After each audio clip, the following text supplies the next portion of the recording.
tell me that I'm never. Halo semua, salam sejahtera Malaysia, tuan-tuan dan puan. Ini satu berita yang bagi saya berita duka cita untuk Kerajaan Madani, untuk Anwar Ibrahim sebagai Perdana Menteri.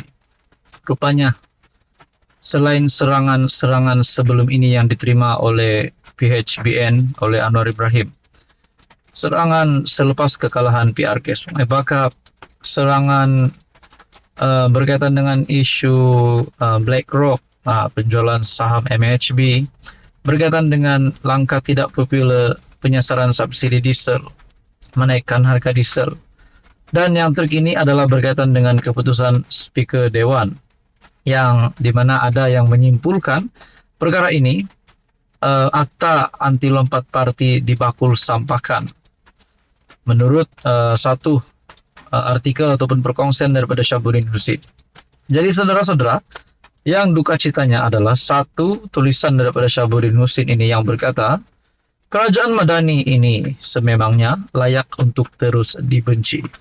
Nah, saudara-saudara, persoalan yang utama adalah masih mampukah kerajaan pimpinan Anwar ini untuk terus menang sehingga PRU 16? Adakah pengundi PH ataupun kerajaan Madani bakal berkurangan mengikut tempo pemerintahan Datuk Seri Anwar Ibrahim sehingga PRU 16 yaitu pada tahun 2027. Persoalan seterusnya pula, masih mampukah kerajaan sampai kerajaan PHBN ini bertahan sehingga PRU 16?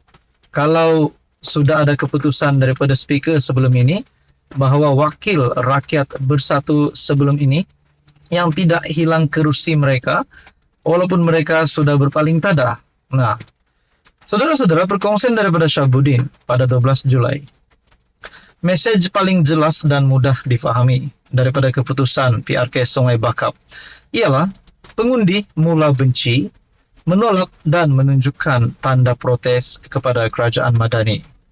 Sebab itu meskipun PH meletakkan calon yang dikira mempunyai package hampir sempurna, ditambah dengan sejumlah besar menteri turun berkempen, disertai lagi dengan pengumuman banyak projek pembangunan, namun kekalahan tidak juga dapat dielakkan. Tidak cukup dengan kalah, tetapi jumlah undi kekalahan calon PH turut meningkat hampir 3 kali ganda berbanding PRN di Pulau Pinang. Selepas kalah di Sungai Bakap, Anwar Ibrahim berkata, Kerajaan Madani dengan tawaduk menerima kekalahan, menghormati suara pengundi, dan sedia untuk memperbaiki lagi perkhidmatan kepada rakyat. Malangnya, semua kata-kata PM itu hanya pemanis di bibir. Jika kekalahan di Sungai Bakap dikesan akibat dua isu utama, yang memualkan lagi gambaran cakap tak serupa bikin Kerajaan Madani yaitu BlackRock dan menaikkan harga diesel, hanya beberapa hari selepas kononnya berkerajaan bertawaduk dengan kekalahan tersebut.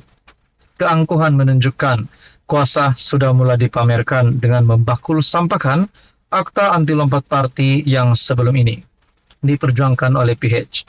Ini adalah berkaitan dengan tindakan speaker menolak kekosongan 6 kerusi parlimen yang wakil rakyatnya telah mengkhianati. Jadi saudara-saudara, apa yang saya dapat di sini? Kalau benarlah Kerajaan Madani tidak mampu bertahan, kalau benarlah Kerajaan Madani layak untuk terus dibenci menurut Syahbudin, adakah dengan ini Anwar Ibrahim akan letak jawatan, akan hilang sokongan, dan juga adakah menteri-menteri di dalam Kabinet Kerajaan Perpaduan juga akan terkesan? Jadi saudara-saudara, adakah selepas ini mana-mana PRK yang bakal diadakan pilihan raya kecil, pilihan raya umum yang bakal diadakan? PHBN telah menempa kekalahan susulan perkara ini.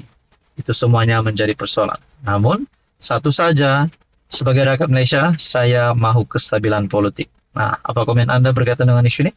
Teruskan bersama di dalam channel ini. Selamat datang ke channel Fails Lifestyle, tuan-tuan dan bapak. Isu hangat ataupun satu cerita yang sudah pasti kita sudah dengar beberapa hari kebelakangan ini.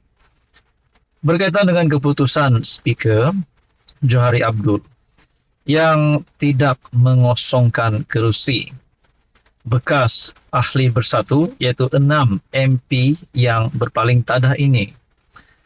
Menurut Johari, saya bukan postman, kata Johari Abdul. Sudah pasti banyak kecaman dan serangan yang diterima beliau, sehingga ada yang berkata, beliau tidak layak untuk jadi speaker. Beliau juga perlu letak jawatan.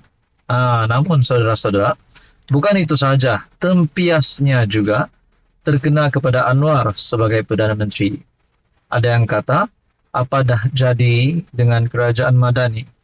Nah, saudara-saudara yang amat dihormati, berkaitan dengan ini, sudut positifnya, Anwar Ibrahim otomatis telah mendapat sokongan 2/3, termasuk 6 ahli parlimen daripada bersatu sebelum ini yang berpaling tadah, yang menyokong isytihar sokong Anwar Ibrahim.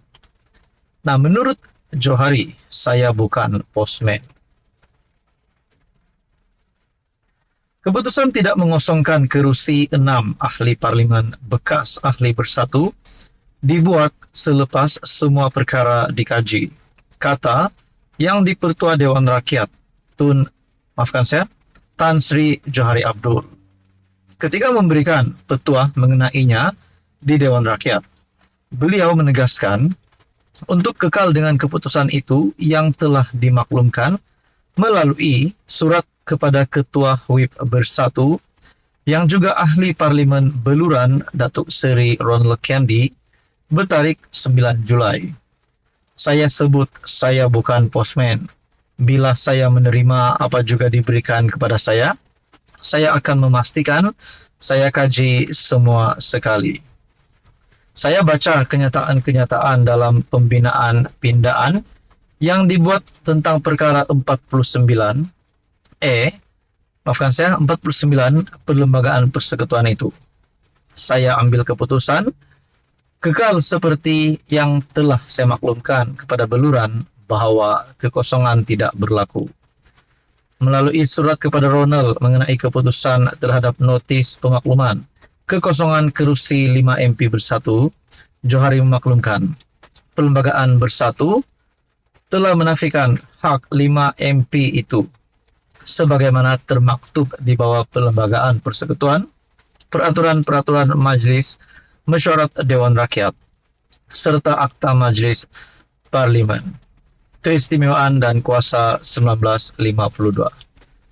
Selain Ronald, Ketua Pembangkang Datuk Seri Hamzah Zainuddin berkata, keputusan menentukan status keahlian ke-6 MP berkenaan dalam bersatu adalah di bawah parti tersebut dan bukannya di bawah bidang yang di-Pertua Dewan Rakyat. Sementara itu, RSN Raya PH Jelutong bangkit mempertahankan keputusan Johari dengan berkata pindaan parti bersatu tidak boleh digunakan secara retrospektif. Pindaan perlembagaan parti bersatu dibuat selepas PRU dan pindaan-pindaan yang dibuat kepada perlembagaan persekutuan dibuat sebelum itu. Pada hemat saya, perkara itu adalah sesuatu yang telah diputuskan, tidak boleh dicabar kerana speaker telah mengambil kira bahawa pindaan perlembagaan parti bersatu dibuat selepas PRU dan selepas ke-6 orang itu menyatakan sokongan kepada yang amat berhormat Tambun, yaitu Anwar. Percanggahan pendapat antara ahli parlimen kerajaan dan pembangkang menyebabkan sesi Dewan Rakyat terhenti hampir 30 minit ketika perbahasan RUU keterangan saksi kanak-kanak pindaan 2024.